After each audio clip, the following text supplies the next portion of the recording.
Apa tanggapan Ustadz? Seorang laki-laki yang penghafal Quran menikahi. Apa tanggapan Ustadz tentang seorang laki-laki yang apa nih?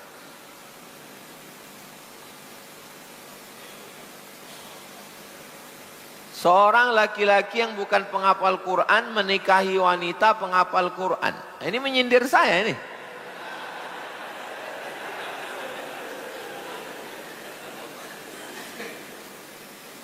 Jadi kalau kita tidak penghafal Quran, mau punya istri hafal Quran, ya tergantung dia. Kalau mau dia nerima kita. Nikah ini kuncinya satu aja, mau. Asal mau dia. Tapi kalau dia tak mau, aku maunya yang hafal Quran macam aku, kata dia. Cari yang lain. Tak usah pusing-pusing, tak usah susah-susah. Adapun tentang masalah sekufu. Sekufu itu dalam mazhab Syafi'i. Karena dalam mazhab Syafi'i itu, dalam mazhab lain tak ada sekufu. Sekufu itu artinya selevel. Nanti minta bahaskan tentang masalah kufu. Dalam mazhab lain asal cukup syarat muslim, baligh, berakal, nikah sah. Adapun tentang masalah kufu itu halus mazhab Syafi'i. Halus mazhab Syafi'i. Kenapa? Karena dikhawatirkan kalau dia tidak sekufu, nanti hati dia itu tersinggung. Kalau udah hati tersinggung, kacau yang lain. Ada kawan saya dekat dengan anak orang kaya waktu di Mesir. Pas sudah pulang, saya tanya, bini kau tuh yang anak orang kaya dulu? Enggak. Loh kenapa? Saya bilang, takut aku cepat mati, katanya. Apa hubungan nikah sama mati? Karena abang iparku, kalau istri adik beradik kita apa namanya? Moyan. Dia siapa? Moyan ya. Ada calon moyanku katanya, mengambil kakak dia, mati muda. Kenapa gitu? Karena setiap kumpul, orang tua sih cerita bisnis, awak terdiam lama-lama mati kata dia. Aku tak mau mati macam itu. Baru saya paham tentang sekufu dalam mazhab Syafi'i itu. Oh itu. Kalau nasihat Buya Johar Arifin almarhum, Dr. Johar Arifin, waktu saya baru balik, kata dia, kau nikahilah perempuan yang kira-kira bisa dirasanya garam kita, kata. Halus cakapnya, nyawang kuntu. Nikahlah sama uang dan bisa dirasanya garam mawak. Maksudnya, awak membawa garam sekilo. Inyo lahir di laut. Dia lahir, tak terasanya garam kita itu, gitu. Bukan berarti saya melarang kalian nikah sama anak orang kaya. Kalau ada pula anak orang kaya, sawitnya luas, tanahnya lebar, nikahilah.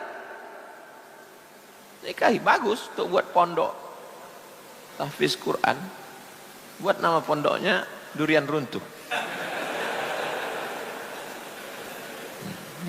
Begitu juga tentang orang hafal Quran dengan tak hafal Quran. Ya tak masalah, tapi, ini tapi, kalau kalian tak pede, nanti pas tahajud malam, kalian depan baca Qul Huwallah, itu down. Dia hafal Quran, awak hafal juz 30. Dalam mazhab Syafi'i itu sampai ke perasaan itu dibahasnya juga. Kecil hati. Tapi kalau dia pede, apa-apa. Maju aja, kulhu lah, yang penting maju. Dipedulikan itu. Walaupun kau hafal Quran, walaupun aku kulhu, aku tetap kepala rumah tangga sini, bilang. Oh, pula salahnya. Ketika kita sholat subuh masbuk, pada rakaat kedua, maka kita mengikuti imam dengan kunut. apakah kita pada rakaat kedua kunut lagi atau tidak? Ini imam. Imam ini rakaat kedua. Ini makmum masbuk. Waktu imam rakaat kedua, makmum ini rakaat keberapa? Waktu imam rakaat kedua, makmum ini rakaat satu. Dah, habis itu imam salam. Assalamualaikum warahmatullah. Makmum tegak. Tegaknya dia rakaat berapa dia? Rakaat kedua. Berkunut atau tak berkunut? Mazhab Syafi'i. Saya ulang sekali lagi. Yang kalau belum sarapan ini payah kadang mengingat. Imam rakaat kedua. Makmum rakaat satu. Salam imam. Makmum tegak. Imam ini rakaat kedua. Kau kan tadi udah kunut. Kenapa kau kunut lagi? Ya, bagi aku ini rakaat kedua. Allahumma hdina fi man hadait, rakaat kedua. Kalau mazhab Hanafi tak begitu. Yang tadi itu mazhab Syafi'i. Imam rakaat satu. Imam rakaat satu, masuk makmum rakaat kedua. Rakaat dua imam, makmum ni rakaat dua. Imam dua, makmum dua. Salam imam, makmum tegak lagi. Rakaat berapa dia? Rakaat satu. Balik dia. Dia sedang mengqadha yang satu tadi karena sudah lewat. Ini berefek kepada cara duduk. Cara duduk. Kalau tampak nanti cara duduk dia, berefek dia kemana-mana. Tentang perbedaan. Itulah perbedaan. Tapi kalau masalah kunut, Hanafi tak ada kunut subuh. Hanafi tak ada kunut subuh. Hanafi, Maliki, Syafi'i, Hambali. Yang berkunut Hanafi, Hambali tak berkunut. Yang berkunut Maliki, Syafi'i. Maliki sama Syafi'i. Maliki kunutnya sebelum rukuk. Walam yakul lahu kufuwan ahad. Baca kunut dia. Syafi'i kunutnya setelah rukuk. Sami Allahu liman hamidah. Allahumma hdina fi man hadait. Maliki kunutnya tak berbunyi. Walam yakul lahu kufuwan ahad. Syafi'i kunutnya berbunyi pada 5. Allahumma hdina fi man hadait. Amin. Wa afina fi man afait. Amin. Wa tawallana fi man tawallait. Amin. Wa barik lana fi ma a'tait. Amin. Wa qina bi rahmatika syarra ma qadait. Amin. Yang 5 lagi ikut makmum tu membaca. Ikut dibacanya. Yusirru. Tapi dia baca sir. Fa innaka taqdi wa la yuqda 'alaik wa innahu la yadhillu man walait wa la ya'izzu man 'adait tabarakta rabbana wa ta'ala falakal hamdu 'ala ma qadait. Yang 2 lagi dibaca jahar. Nastaghfiruka wa natubu ilaik wa sallallahu ala sayyidina Muhammadin nabiyil ummi wa ala alihi wa sahbihi wa baraka wa sallam. Kalau di pangkalnya shalla, baraka, salam. Ini ada juga kadang saya dengar wa sallallahu ala sayyidina Muhammadin nabiyil ummi wa ala alihi wa sahbihi wa barik wa sallim. Menyalah itu. Kalau shalla, baraka, salam, madhi. Tapi kalau sholli baru barik, salim. Wa sallallahu ala sayyidina Muhammadin nabiyil ummi wa ala alihi wa sahbihi wa barik wa sallim. Shalla, baraka, salam, madhi. Sholli, barik, salim, amar. Jangan madhi tiba-tiba melompat ke amar. Apa yang Allah janjikan bagi anak yang merawat orang tuanya sampai berpuluh tahun?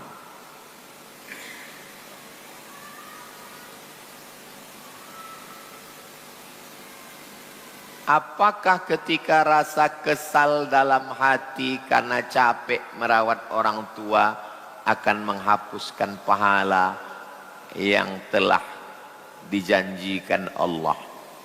Mohon penjelasannya. Apalah yang dijanjikan Allah untuk orang yang merawat orang tuanya? Antum mau hadis, mau ayat, mau kisah nyata? 3. Kalau mau ayat, wa qadha rabbuka alla ta'budu illa iyyah wa bil walidaini ihsana. Berarti kau langsung dapat setelah Allah. Allah, habis Allah langsung dia. Langsung mak ayah. Berarti kau dapat level di bawah Allah. Bayangkan tingginya derajatmu itu. Kalau sempat kita mengurus mak ayah kita, berarti kita langsung setelah Allah, level setelah Allah. Bayangkan, bahkan tak ada Nabi Muhammad di situ. Allahumma sholli alaihi wasallam. Bukan menyepelekan Nabi Muhammad, nauzubillah. Seakan-akan setelah Allah itu langsung. Wa qadha rabbuka alla ta'budu illa iyyah wa bil walidaini ihsan. Yang menyampaikan itu Nabi Muhammad, bukan Nabi Muhammad, tak ada. Saking kan mau dekatnya kepada Allah. Dari hadis, orang tua ini jangankan yang baik, yang tak baik pun dari mulutnya jadi. Makanya kalau dapatlah doa orang tua, Allahumma la tumithu hatta turihi wujuhal mumisat. Jangan matikan dia ya Allah sebelum biji matanya menengok perempuan jahat. Kata Ibu Juraij. Juraij ini tinggalnya di tempat ibadah. Tak pernah buat maksiat. Kerjanya beribadah aja. Dipanggil maknya. 3 kali dia diam. Kata maknya, Allahumma la turihi, Allahumma la tumithu, jangan matikan dia. Hatta turihi wujuhal mumisat. Sampai kau nampakkan biji matanya menengok perempuan. Tak masuk akal. Mana masuk akal orang tinggal di tempat ibadah matanya menengok wanita tunasusila? Apa yang terjadi? Hamil perempuan penjaga kambing. Hamil ditangkap. Siapa yang menghamilimu? Juraij, kata dia. Tangkap Juraij. Diratakan mereka tempat ibadahnya, rata dengan tanah. Bawa dia. Kau menghamili dia Juraij. Kata Juraij, tunggu anaknya lahir. Tunggu anaknya lahir. Begitu anaknya lahir, ditusuk Juraij perut pusat anak itu. Man abuka, siapa bapakmu? Anak itu menjawab, ra'il ghanam, penjaga kambing bapak. Dicium mereka tangan Juraij, kaki Juraij. Mereka mau membangunkan tempat ibadah itu dari emas. Kata Juraij, tak usah, bangunkannya dia dari tanah liat macam yang dulu. Allah cuma mau menunjukkan bahwa sehebat apapun ibadah, tak ada apa-apanya kalau durhaka sama orang tua. Ayatnya udah, hadisnya udah. Kenyataannya, saya tidak mengatakan saya berbakti ke orang tua, enggak. Saya cuma menjaga aja. Dari 2008 saya balik dari Maroko sampai 2019. 11 tahun. Menjaga aja. Tidak berbakti betul, enggak. Hanya menjaga serumah aja dengan orang tua. Jadi kalau saya ditanya orang, apalah zikir Ustaz, apalah riyadhah, apalah amalan? Tak ada. Mungkin doa dia. Mungkin doa dia saja. Doa orang tua. Jadi banyak sudah saya menengok, banyak orang diberikan Allah karena orang tua. Maka yang masih hidup orang tuanya, jaga-jagalah. Yang sudah tak ada orang tua, cari mertua. Mertua itu juga macam orang tua itu. Kalau kita jaga, kalau orang tua kita sayang sama kita, ya maklum, orang kita anaknya. Tapi ada orang Udah dilahirkannya anaknya itu dikasihkannya ke kita. Itu lebih hebat lagi. Apabila ada orang tua sudah meninggal, kemudian dari pihak keluarga ingin berkurban sapi Idul Adha nanti. Apakah untuk jumlah sapinya harus 1 ekor untuk orang tua? Atau boleh 1 ekor untuk 7 orang anggota keluarga sekaligus, termasuk orang tua yang sudah meninggal? Saya, Ustazah Fatimah, Hazik, Sami, Sadim, ayah saya, mak saya, ber-7. Tahun lalu begitu, tahun ini pun begitu. 2 almarhum, 5 masih hidup. 1 dalam 1 sapi. Oh, nggak boleh. Kalau kurban itu 1 orang 1 kambing. Tak boleh disatukan antara 1 sapi dengan orang hidup dengan orang meninggal. Kitab apa yang kau baca? Fikih Sunnah Said Sabiq, mazhabnya Hanafi. Fikih Sunnah Said Sabiq mengatakan 1 orang 1 kambing, atau 7 orang 1 sapi. Tak boleh dicampur antara orang hidup dengan orang meninggal, atau orang hidup dengan sama-sama hidup tapi yang 1 kurban, beberapanya akikah, tak boleh. Kalau mazhab Syafi'i 1 sapi, yang 5 kurban, yang 2 akikah, 1 laki-laki. 1 laki-laki kan terhitung 2 kambing, bisa. Atau 5 kurban, 2 orang ini akikah anak perempuan, bisa. Di mana bisa kami tengok kitabnya? Hasyiah Al-Bujairimi. Boleh bercampur antara orang hidup dengan orang meninggal, antara orang hidup semua dengan akikah. 5 kurban, 2 akikah. Tidak mesti 5-2, bisa jadi 3-4. Kertas terakhir. Bagaimana cara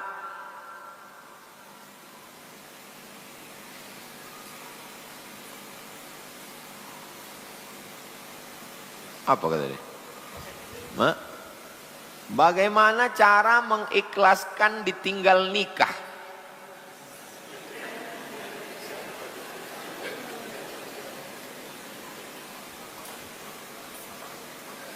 Bagaimana cara mengikhlaskan ditinggal nikah?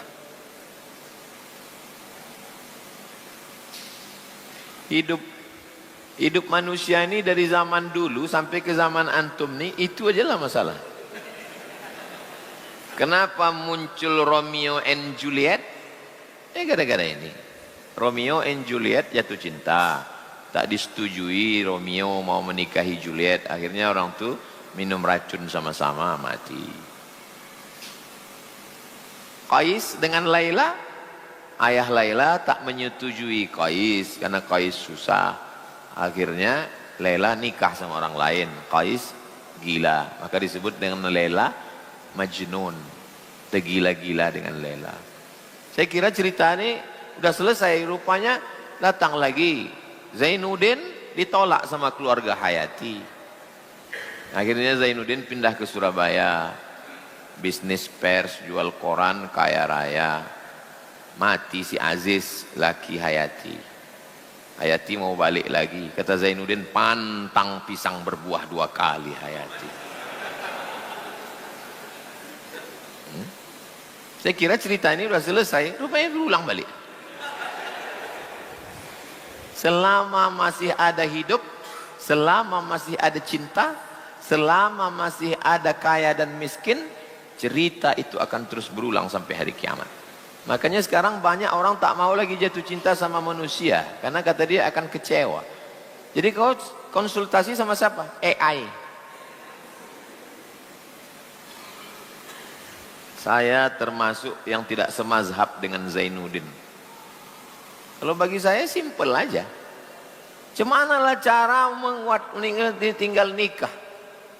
Kalau dia tidak jadi sama kamu, berarti Allah menyelamatkan kau dari dia. Berarti doamu dikabulkan Allah selama ini. Selama ini kau kan berdoa, Allahumma srif anna su' bima syi'ta wa kaifa syi'ta. Ya Allah, selamatkan aku dari kejelekan, dari keburukan, bima syi'ta, dengan sesuai kehendakmu, wa kaifa syi'ta, bagaimanapun caranya. Itulah cara Allah. Diambil Allah mak lampir itu. Oh, enggak enak begitulah Pak Ustaz, masa menjelekkan orang? Oke. Kau enggak setuju ku jelekkan dia? Ya, berarti kau masih sayang. Berarti Allah sudah menyiapkan yang lebih cantik, yang lebih kaya, yang lebih dari dia. Itulah husnuzon pada Allah. Tapi orang yang paling susah menasehatinya ini orang jatuh cinta. Bebui mulut kita tak masuk. Makanya orang jatuh cinta itu tak usah dinasehati, diruqyah aja. Pakai ayat, pakai hadis pun tak masuk. Susah menasehati orang jatuh cinta. Karena dunia ini udah tak nyata lagi sama dia. Mana yang lebih berhak menjadi khalifah, mengatur dunia ini? Bani Umayyah atau Bani Abbasiyah? Kata Qais, Laila. Apa tak bingung orang? Sedang berkecamuk nih orang politik. Mana yang lebih layak memimpin dunia ini? Bani Umayyah atau Bani Abbasiyah? Kata Qais, Laila. Orang dia sedang jatuh cinta. Pergi mereka ke laut. Madza tara ya Qais? Apa yang sedang kau tengok? Laut. Kata Qais, Laila. Maka disebut jatuh cinta itu gila, majnun. Kemudian ada orang sedang sholat. Orang sedang sholat, lewat Qais. Dilewatinya orang sholat. Selesai sholat, ngamuklah orang ini. Assalamualaikum. Qais, tak nampak kau tadi kami sedang sholat? Kata orang sedang sholat. Yang ku tengok hanya Laila. Kata. Tak nampakku kalian, yang nampakku hanya Laila. Kalaulah cinta kalian kepada Allah seperti cinta aku kepada Laila, kalian tak nampak aku sebagaimana aku tak menengok kalian. Terdiam orang itu semua.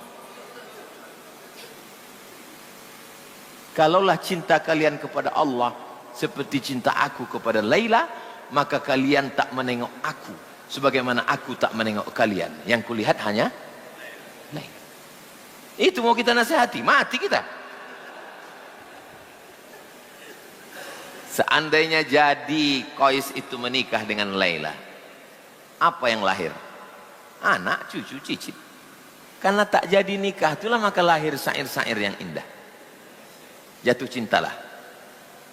Kalau jadi menikah, lahir anak cucu. Kalau tak jadi novel yang mantap.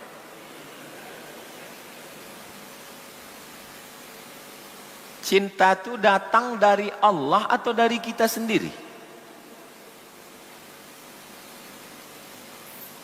Saya mau mengajar duduk di kursi atau berdiri. Saya mau ngajar berdiri atau duduk, itu saya bisa milih atau tidak? Bisa. Kalau saya mau, saya berdiri. Kalau saya mau, saya duduk. Artinya memilih. Saya mau minum di botol atau di gelas. Bisa memilih atau tidak? Bisa. Kalau saya mau, botol. Kalau ini gelas. Oke. Saya mau pakai mic pegang atau mic sangkut, bisa milih atau tidak? Bisa. Oke. Mencintai bisa memilih atau tidak? Tidak. Makanya an-nikahu syai'un wal hubbu syai'un akhar. Berapa banyak orang yang menikah tapi tidak mencinta, berapa banyak orang yang mencinta tapi tidak menikah. Nah, gara-gara ini tak nikah antum nanti. Jadi kalau begitu macam mana? Asal suka, tak usah ribut-ribut berteori. Mau dia, mau kau nikah. Lahir anak cucu. Sakinah mawaddah warahmah. Tak usah terlalu berteori begitu begini. Kenapa kau belum juga nikah? Beda keyakinan Pak Ustaz. Lain agamanya. Aku yakin dia tak yakin. Mudah-mudahan kita selalu husnuzon ala hadhihi niyah al-fatihah. A'udzubillahi minasyaitonir rajim. Bismillahirrahmanirrahim. Alhamdulillah rabbil alamin arrahmanir rahim maliki yaumiddin. Iyyaka na'budu wa iyyaka. Kenapa di Indonesia menggunakan panggilan haji dan hajjah bagi orang yang melaksanakan haji? Kenapa di Indonesia? Kata di Indonesia ini perlu diluruskan. Saya tinggal di Mesir 4 tahun. Di Mesir asal ada orang tua dipanggil haji, walaupun dia tak pernah ke Mekah. Haji, haji. Di Maroko panggil haji. Itu apa? Doa. Panggilan itu doa. Orang Mesir itu saking inginnya pergi ke Mekah, di kampung-kampung itu di dinding rumah semua gambar Ka'bah, onta, Masjidil Haram, Masjid Nabawi. Saking rindunya mereka, maka dipanggilnya haji. Yang belum berangkat pun dipanggil haji untuk doa. Semoga kau berangkat haji. Itu sebenarnya doa. Yang tak boleh itu riak. Riak, itu tak boleh. Kenapa bapak tak datang undangan anak akikah saya kemarin? Tak kau buat pula saya haji. Mana saya mau datang? Itu yang tak boleh. Tak tahu kalian saya ini sudah haji 4 kali. Nah, itu yang tak boleh. Adapun dia dipanggil sebagai penghormatan, orang memanggil dia, bukan dia minta panggil. Dan itu bukan hanya di Indonesia saja, di Mesir, di Maroko, panggil haji. Bagaimana adab kita menggunakan kata ganti beliau kepada Allah? Beliau itu untuk manusia. Beliau untuk manusia. Adapun Allah, marilah kita bersyukur kepada beliau yang sudah memberikan kita. Nah, itu tak betul. Dia tak belajar bahasa Indonesia, perlu ambil lagi 16 tatap muka, 2 SKS belajar bahasa Indonesia. Belajar bahasa Indonesia balik. Bagaimana caranya supaya taubat kita diterima Allah? Rukun taubat 3. Yang pertama, an-nadamu fil qalbi, menyesal dalam hati. Setelah menyesal dalam hati, yang kedua al-iqraru bil lisani, diikrarkan dengan lidah. Astaghfirullahaladzim. Yang ketiga, an-itmaru alla ya'uda ilaihi abadan. Tekad kuat tidak akan kembali ke dalam perbuatan itu lagi. Itu namanya taubat nasuha.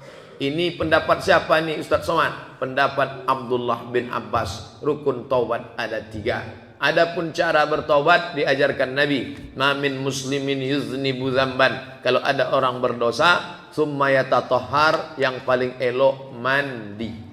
Mandi apa namanya? Mandi taubat. Maaf cakap macam mandi wajib, basah semuanya.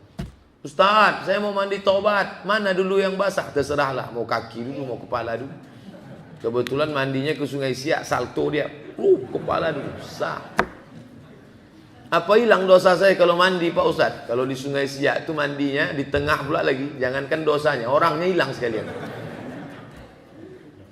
Kalau tak bisa mandi, berwudu. Kalau tak bisa berwudu, saudara kita yang dulu peminum, pemabuk, pezina, pemakai narkoba, sekarang sakit di ruang ICU, mandi tak bisa, wudu tak bisa, kasih tahu dia, suruh dia tayamum. Kalau dia tak bisa tayamum, ditayamumkan. Ambilkan tanah, letakkan ke dalam mangkuk, ke dalam piring, tumpahkan ke koran, pukulkan 2 kali pukul sekali, tepukkan ke tapak tangan, hembus ke wajah sekali sapu. Pukulkan sekali lagi, tepukkan ke tapak tangan, hembus, sapukan ke lengan sampai ke siku. Debunya dibagi 3. 1, 2, 3. Yang ini untuk di bawah, yang ini untuk di dalam, yang ini untuk di sini. 1, 2, 3. Kalau banyak di sini kabel-kabel, maka pakai tayamum mazhab Maliki sampai ke siku saja. Tayamum Maliki Maroko sampai Maliki sampai siku saja. Sampai siku kalau yang Syafi'i. Kalau yang Maliki sampai pergelangan saja. Dah. 1 tayamum untuk 1 solat.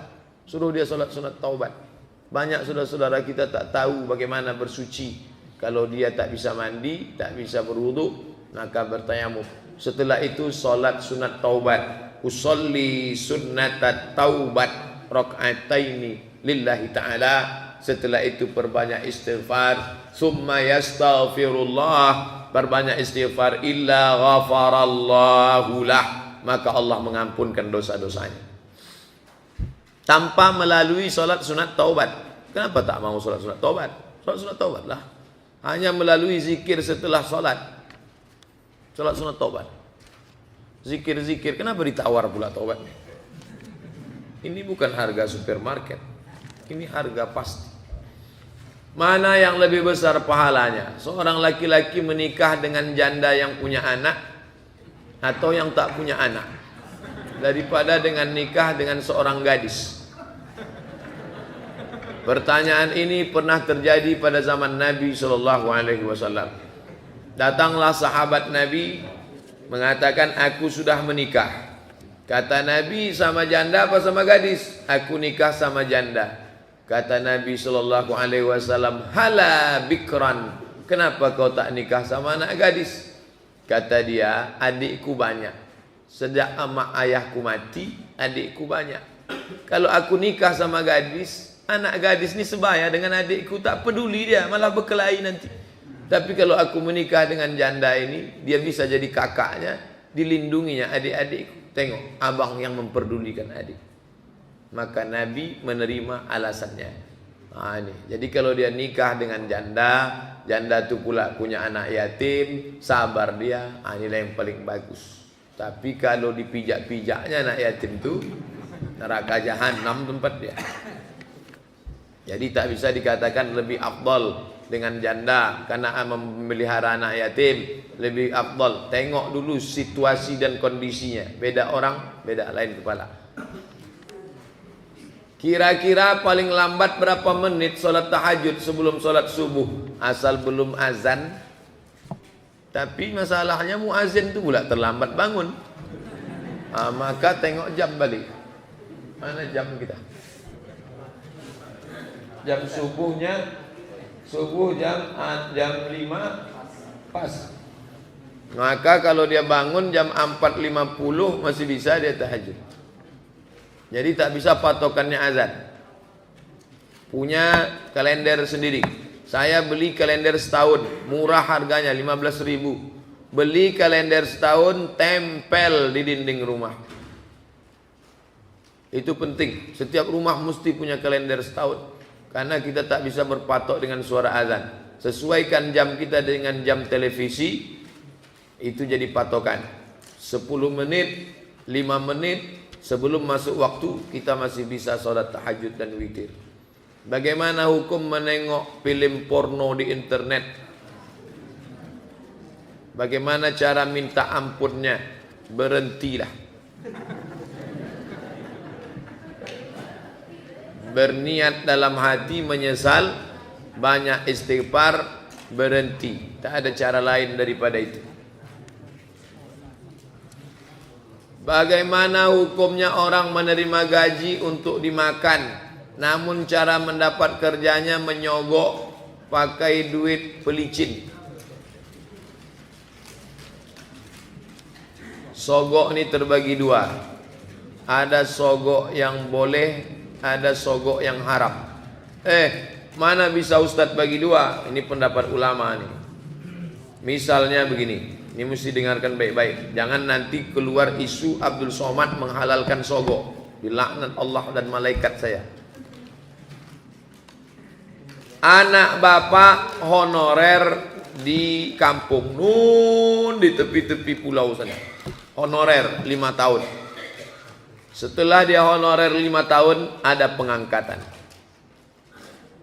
Pengangkatan honorer, syarat ijazah S1 FKIP.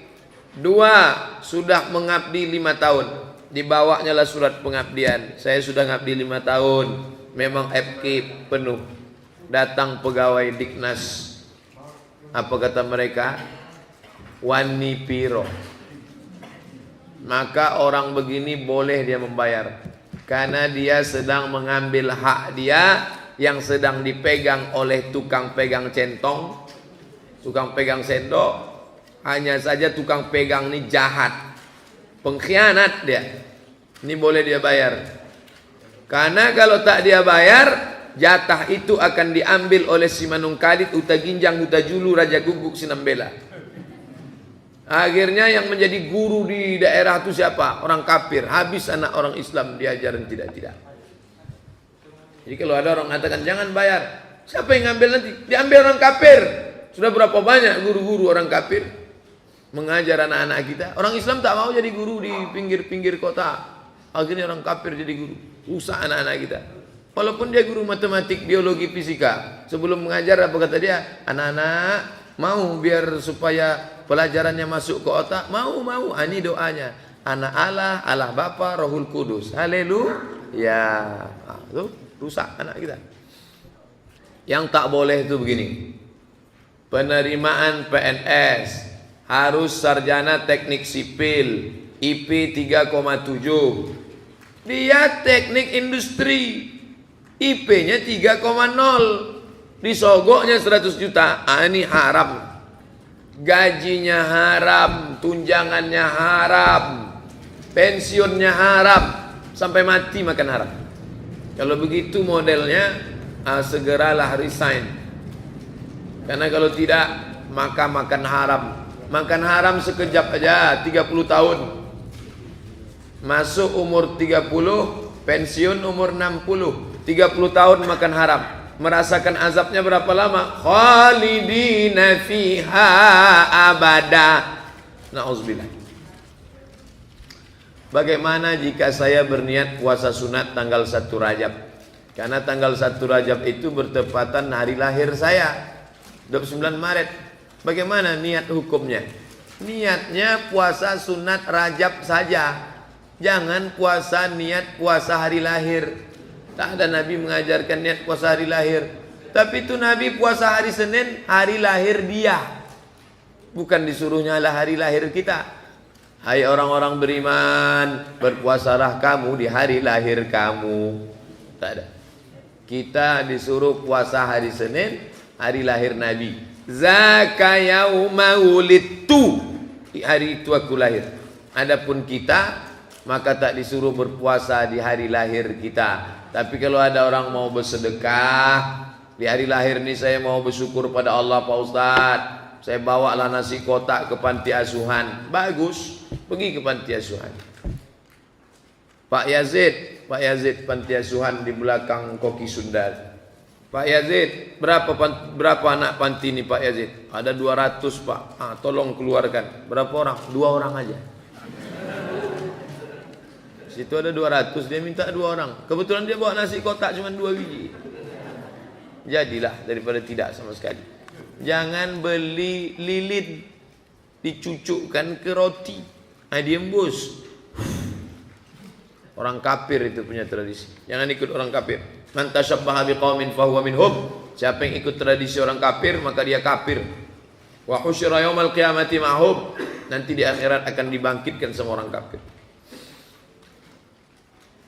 Mengapa tanah dinamai tanah haram, yaitu tanah mulia?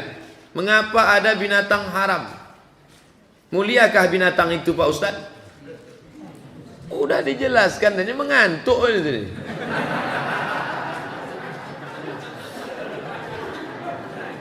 Tanah itu haram. Masjid itu masjid haram, masjid mulia. Tanah itu haram, tanah mulia. Kamput itu haram, kalau diminum hilang kemuliaan. Babi itu haram, kalau dimakan hilang kemuliaan. Kalau nampaklah na'udzubillah Ustadz parkir mobilnya di BPK, apa kata orang? Babi panggang karu, hilanglah kemuliaan dia. Ustaz lagi dengar cakap Ustadz tua makan babi, dia saya tengok kemarin. Kamu makan babi ya? Enggak Pak. Kemarin saya tengok kamu sama kawan, saya kuahnya aja sedikit Pak. Haram juga. Menghilangkan kemuliaan. Itu maknanya. Bukan babi itu mulia. Menghilangkan kemuliaan. Tanggal berapa jatuhnya 1 Rajab?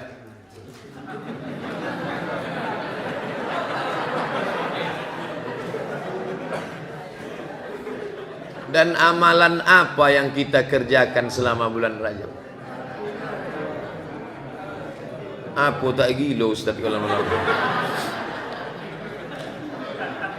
Itulah yang dibahas selama 60 menit habis suara. Itulah ditanya. Bila tanggal 1 Rajab, amal apa yang akan diisikan di bulan Rajab? Saya dulu nggak pernah pakai tangkal atau jimat. Sekarang saya tahu itu termasuk syirik. Apakah itu termasuk dosa besar? Saya menyesal bertaubat. Siapa yang tak pernah syirik? Abu Bakar Siddiq pernah syirik, Umar bin Khattab pernah syirik, Utsman bin Affan pernah syirik, sahabat Nabi itu pernah syirik, menyembah Lata, Uzza, Manat, Hubal, Jibti, Taghut, Naham. Mereka pernah mengundi nasib pakai anak panah, mereka pernah menyembah, mereka pernah syirik, tapi mereka taubat. Tubu ilallahi taubatan nasuha. Berhenti, stop. Yang pakai tangkal, pakai jimat, nyimpan keris kecil di dompet, macam-macam, berhentilah. Minta memandikan tombak, pedang malam 1 suro, pakai 7 kembang, berhenti. Kenapa? Syirik, meyakini ada kekuatan jin, hantu setan, penjaga ratu raut pantai selatan, Nyi Roro Kidul. Hilangkan itu semua. La ilaha illallah, la ma'budu bihaqqin illallah. Tapi katanya dosa syirik tak bisa diampuni, Pak Ustaz. Dosa syirik yang tak diampuni itu begini. Dimandikannya lah keris malam 1 suro. Hai penjaga hantu segala macam, tolong lindungi aku. Begitu dia sedang mandikan, mati dia. Itu neraka jahanam tempatnya. Belum sempat dia taubat, mati. Adapun orang yang taubat, maka diterima Allah. Kalau tak diterima taubat syirik, maka tak diterimalah taubat sahabat Nabi dulu yang pernah menyembah Lata, Uzza, Manat, Hubal, Jibti, Taghut, Naham. Bagaimana hukumnya minta sumbangan pada orang kafir untuk bangun masjid? Janganlah rendahkan agama kita ini. Jangan rendahkan agama kita ini. Riau ini bukan tak banyak orang kaya Islam. Minta kepada orang kafir, nanti dia ejek-ejeknya kita. Apalagi mintanya sama Ahok. Apa kata pidato Ahok? Mengapa saya mau jadi gubernur di Jakarta ini? Siapa yang paling miskin? Islam. Siapa yang paling jorok? Islam. Siapa yang paling malas? Islam. Saya mendengarnya, hampir saya banting HP saya. Jangan rendahkan agama kita depan orang kafir. Tapi kalau orang kafir mau ngasih bantuan dengan syarat tidak ada unsur kristenisasi, bukan Haritanu, bukan Ahok, baik dia, dikasihnya. Saya tak mau disebut-sebut nama saya, pakailah. Boleh, tak apa-apa. Ada sahabat kita, pengelola panti asuhan, waktu dia mau beli beras, datang orang Hindu. Orang Hindu, Kaliang. Bapak mau beli beras? Iya, untuk apa? Panti asuhan. Mulai bulan ini saya yang nanggung. Tapi dia tak mau sebut-sebut nama. Saya yang nanggung. Tiap bulan dia nanggung. Panti asuhan. Bagus, tak salah. Ini selama tak ada unsur agama, sosial boleh. Apa dalilnya? Enak aja Ustaz menghalalkan bantuan orang kafir. Nabi diberi hadiah madu oleh pendeta, pendiri, pemimpin Alexandria, namanya Muqawqis. Panggilannya Muqawqis, namanya Jirjis. Agamanya Kristen Ortodok. Dikasihnya Nabi madu, diminum Nabi madu itu habis. Boleh. Yang tak boleh itu kalau dia kasih makanan haram. Dikasihnya beras. Itu Jalan Sudirman, ada masjid kecil sebelah kanan, itu selalu dapat beras dari Cina. Mereka tanya ke saya, halal beras nih Pak Ustaz. Ada tak dia buat agama, bawa-bawa agama? Tak ada. Murni, ambil, tak masalah. Tapi kalau sudah terkait masalah agama, lakum dinukum waliyadin. Masalah politik, tak boleh. Ambil beras saya, coblos nomor 2, tak boleh.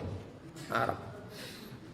Mohon jelaskan balik rentang waktu sholat Isra, sebab banyak yang mengira hanya pada masuk syuruk itu saja. Tambah 12 menit.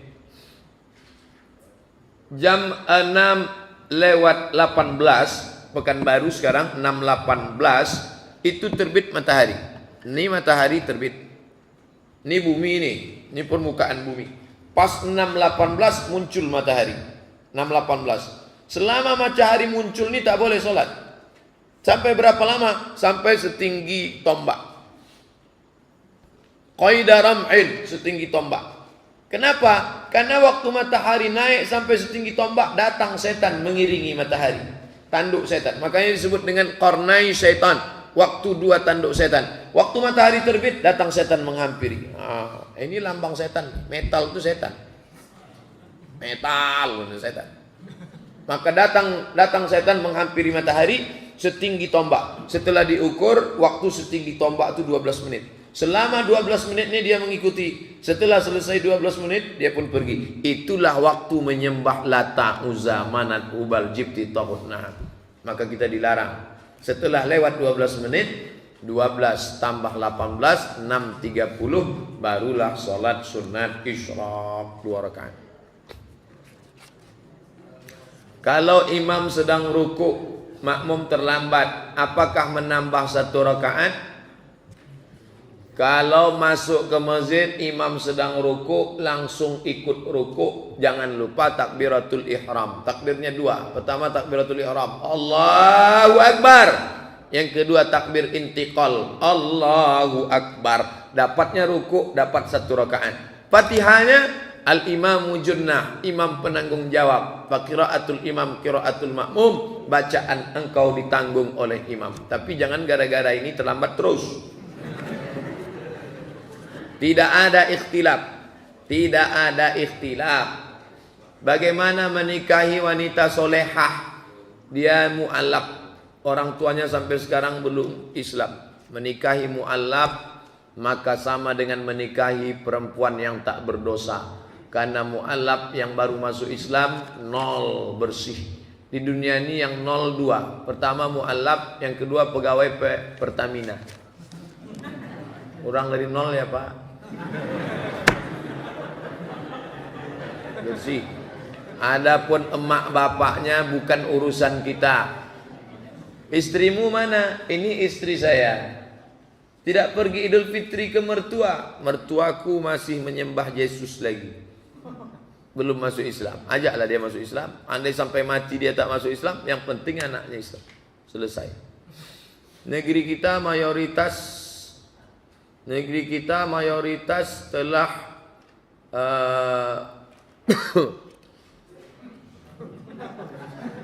negeri kita mayoritas tapi mayoritas muslim tapi dosa banyak beredar. Apa solusinya Pak Ustaz? Solusinya 2. Solusi setiap masalah ini 2, tak banyak. Pertama, dari bawah umat disadarkan dengan pengajian, khutbah, ceramah, kultum, itu dari bawah. Dari atas dengan aturan pemerintah. Masalah khamar misalnya, ya Ustadz ceramah, jangan minum khamar, haram, masuk neraka. Dari bawah. Dari atas sama macam korupsi, dari bawah. Cina itu paling besar korupsi di dunia. Dan sekarang dunia paling bersih Cina dari korupsi. Kenapa? Siapa yang korupsi? Gantung. Kalau digantung lah korupsi di Indonesia ini, berkurang jumlah penduduk.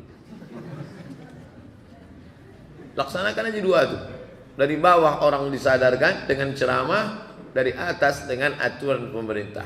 Kalau 2-2 ini tak ada, tak bisa. Ceramah saja tak bisa. Orang tak takut sama ceramah. Rokok aja lah. Orang nyantai. MUI sudah mengeluarkan fatwa haram, Muhammadiyah mengatakan haram. Tanya, kau tak takut haram MUI? Makin diharamkannya makin enak sama. Orang tak takut. Tapi orang takut sama razia helm. Kenapa orang takut?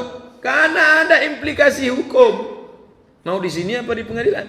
Pengadilan 70, di sini bisa 50. Ada implikasi hukum. Orang tak takut kalau tak ada hukum. Apa hukumnya sholat pakai sejadah pada subuh Jumat? Apa kelebihannya? Sunnah. Kelebihannya ikut sunnah Nabi. Alaikum bisunnati. Siapa yang paling banyak ikut sunnah, dia yang paling dekat nanti sama Nabi. Bacalah Alif Lam Mim Tanzil. Kalau imamnya hafal, kalau tak hafal jangan paksa.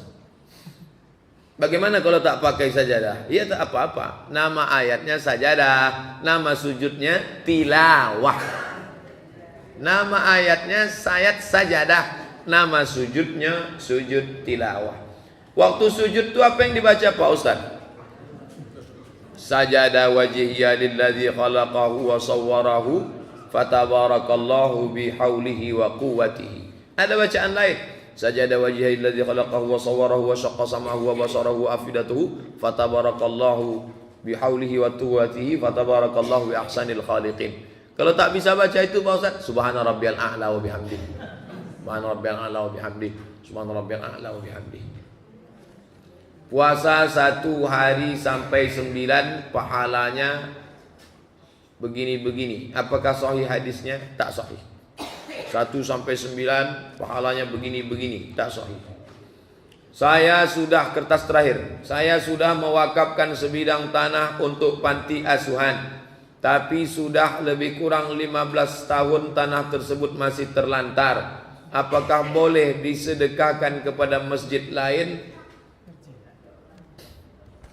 Bapak ibu yang sudah mewakafkan tanah agar segera mengurus sertifikat wakaf melalui KUA masing-masing.